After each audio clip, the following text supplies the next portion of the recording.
बिस्मिल्लाहिर्रहमानिर्रहीम। अब हम बात कर रहे हैं क्लास फर्स्ट ईयर के से चैप्टर नंबर 3 के अंदर फर्स्ट टॉपिक जो लॉन्ग क्वेश्चन के तौर पे आएगा, that is ionic bond. Chemical bonding में ये पहला हमारा जो है आयोनिक बॉन्ड है जो लॉन्ग क्वेश्चन के तौर पे आएगा। First of all long question को कवर करने के लिए हमें उसकी हेडिंग्स को कवर करना होता है। तो हेडिंग्स के तौर पे सबसे पहले इसकी जो हेडिंग बनेगी वो है जी डेफिनेशन की। उसके बाद हम इसकी एग्जाम्पल्स को डिस्कस करेंगे डिटेल में। एट द एंड हम इसकी कुछ डायग्राम्स को ड्रॉ करेंगे और ये लॉन्ग क्वेश्चन कंप्लीट हो जाए। तो डेफिनेशन से स्टार्ट करते हैं जी। Ionic bond, it is a chemical bond formed by complete transfer of an electron from an atom with low ionization energy। ये एक तरह की कंडीशन है to an atom with high electron affinity। Ionic bond तब बनेगा जब एक atom ऐसा हो, जैसे कोई ए एटम है जिसकी आपके पास आयोनाइजेशन एनर्जी क्या होनी चाहिए, लो। अब जिस एटम की आयनाइजेशन एनर्जी लो होती है उसे हम मेटल कहते हैं। यानी कि कोई एक मेटल होना चाहिए जो आसानी से इलेक्ट्रॉन देना चाहे, और दूसरा एक ऐसा एटम होना चाहिए जिसकी इलेक्ट्रॉन अफिनिटी यानी कि इलेक्ट्रॉन को गेन करने की ताकत ज्यादा होनी चाहिए, और जिनकी इलेक्ट्रॉन अफिनिटी ज्यादा होती है उन्हें हम नॉन मेटल्स कहते हैं। तो इनडायरेक्टली हमें ये कह रहे हैं कि ये वाला जो केमिकल बॉन्ड है ये बनना है जी मेटल्स और नॉन मेटल्स। स्पेसिफिकली मेटल जो है group number 1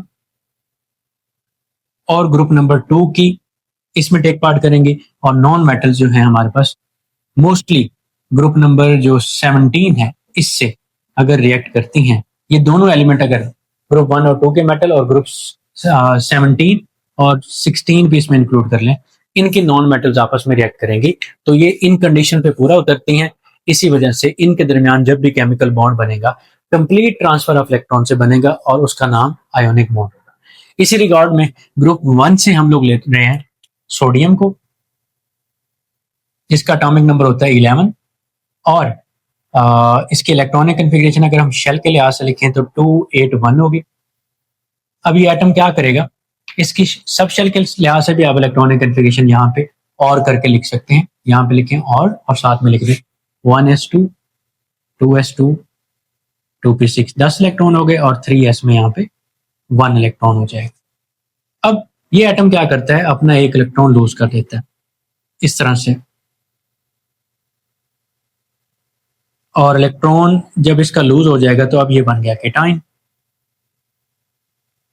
almost 496 kilo जॉल per मोल एनर्जी यहाँ पे इसको देनी पड़ेगी।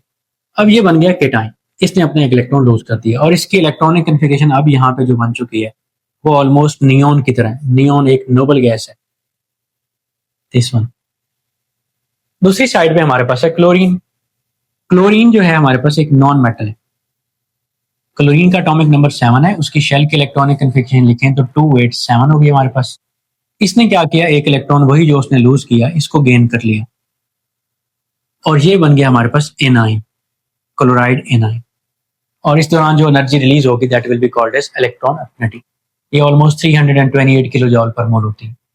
और इसकी भी आप सब शेल वाली इलेक्ट्रॉनिक कन्फिग्रेशन लिख सकते हैं, यहाँ पे ब्रैकेट में 1s2 2s2 2p6 3s2, 10 2 12 हो गए, और इसके बाद आ जाएगा जी 3p5। ये मैं इसलिए यहाँ पे ऐड कर रहा हूँ, बुक के अंदर ये वाली इलेक्ट्रॉनिक कन्फिग्रेशन मेंशन नहीं है, लेकिन हमें चूंकि लॉन्ग क्वेश्चन का डाटा कवर करना है तो जो पॉसिबल चीजें जो यहाँ पे सूट करती हैं वो आप यहाँ पे ऐड कर सकते हैं। अब जी ये एनाइन बन गया है, ये केटाइन है। इसकी इलेक्ट्रॉनिक कन्फिग्रेशन देखें तो 18 इलेक्ट्रॉन है, 288। ये बन चुकी है ऑलमोस्ट आर्गोन की तरह, और ये बन चुकी है नियोन की तरह। अब इन दोनों एटम्स ने आपस में, क्योंकि उसके ऊपर नेगेटिव चार्ज है, इसके ऊपर पॉजिटिव चार्ज है, ये दोनों एनाइन है, ये इलेक्ट्रोस्टैटिक फोर्सेस ऑफ अट्रैक्शन की वजह मदद से एक दूसरे को अट्रैक्ट करेंगे और एक दूसरे के साथ बॉन्ड हो जाएंगे इलेक्ट्रोस्टैटिकली, और जो इनके दरमियान रिलेशनशिप बनेगा उसे कहेंगे हम आयोनिक बॉन्ड। और इसको आपने डायग्राम की फॉर्म में भी जो है ना रिप्रेजेंट कर देना है जी। डायग्राम बनानी जरूरी है, इसकी डायग्राम बनाते हैं। एंड पे आप इन दोनों की ना फॉर्मेशन लिख दें कि फॉर्मेशन, एक हेडिंग और बना, फॉर्मेशन ऑफ NaCl, यहां पे आप मेंशन कर दें। और वो किस तरह से होगी जी, ये जो केटाइन बना है Na पॉजिटिव, इसको लेके आए गैशियस फॉर्म में, और एनाइन जो है ये भी गैशियस फॉर्म में, ये दोनों मिलेंगे और NaCl बना देंगे, सोडियम क्लोराइड। सॉलिड फॉर्म में। और इस दौरान जो एनर्जी रिलीज होगी वो होगी अप्रोक्सीमेटली 787 किलो जॉल पर मोल। ये जो माइनस का साइन है ये शो कर रहा है कि ये जो रिएक्शन आपके पास हो रहा है ये एक्सोथर्मिक इन नेचर है। आप साइन को भी देख के बता सकते हो कि रिएक्शन किस तरह। और यहाँ पे इनके दरमियान जो रिलेशनशिप बना है सोडियम क्लोराइड के दरमियान, that is called as ionic bond. आखिरी बात, हमने इसकी डायग्राम को ड्रॉ करना है कि आयोनिक बॉन्ड जब बनता है तो हम शेल के लिहाज से उसकी डायग्राम को भी ड्रॉ करते होते हैं। माइट भी ये नीचे नजर ना आए तो हम यहाँ पे स्पेस बना लेते हैं और इन दोनों इसकी डायग्राम को यहाँ पे ड्रॉ करते हैं। एमसीक्यू के तौर पे आपने यहाँ से लाजमी तौर पे याद रखना है कि ग्रुप 1, 2 और ग्रुप 16, 17 के दरमियान जब भी बॉन्ड बनेगा वो आयोनिक, यानी कि मेटल और नॉन मेटल में जब भी बॉन्ड बनेगा वो आयोनिक होगा। ये हम बना रहे हैं यहाँ पे, सपोज हमने सोडियम एटम बना रहे हैं यहाँ पे, ये इसका फर्स्ट शेल है, इसके इलेक्ट्रॉन को मैं डॉट से शो कर रहा हूँ। This one is it second shell, इसके इलेक्ट्रॉन को अगेन डॉट से हम दूसरे शेल में आपके पास सोडियम के पास हैं जी 8 इलेक्ट्रॉन, और ये इसका तीसरा शेल है, तीसरे शेल में सिर्फ 1 इलेक्ट्रॉन, और साथ में हम मिला रहे हैं जी किसको, साथ में हमारे पास है क्लोरीन। क्लोरीन का ये न्यूक्लियस हो गया सपोज, ये पहला शेल, इसके इलेक्ट्रॉन को आप क्रॉस से शो कर दो, ये दूसरा शेल, इसके अंदर 8 इलेक्ट्रॉन हो जाएंगे। आपने कोशिश करनी है क्लोरीन का जो साइज है वो बड़ा होना चाहिए, यहाँ पे अगर वो छोटा भी हो गया तो।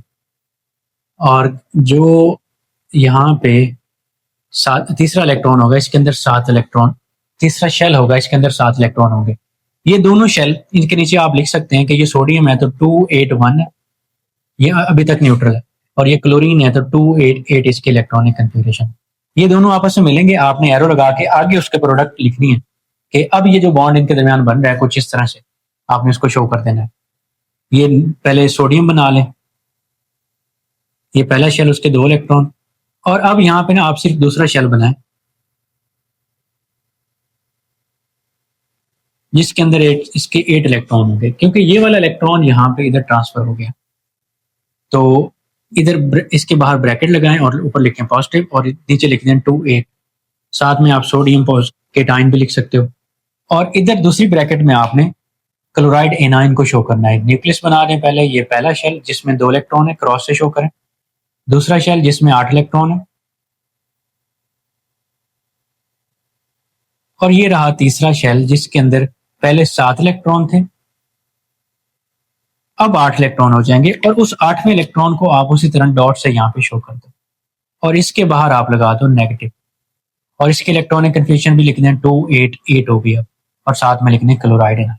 ये केटाइन है, ये एनाइन है, दोनों इलेक्ट्रोस्टैटिक फोर्स ऑफ अट्रैक्शन की मदद से जुड़ेंगे और इनके दरमियान जो बॉन्ड बनेगा उससे आयोनिक बॉन्ड का नाम। यहाँ तक ये डेटा हमारे पास हो गया जी लॉन्ग क्वेश्चन का, जो कि है आयोनिक बॉन्ड। नेक्स्ट टाइम इंशाल्लाह हम कोवेलेंट बॉन्ड और डेटिव या कोऑर्डिनेट कोवेलेंट बॉन्ड के साथ लेक्चर बनाएंगे। टिल देन अल्लाह हाफिज, थैंक यू।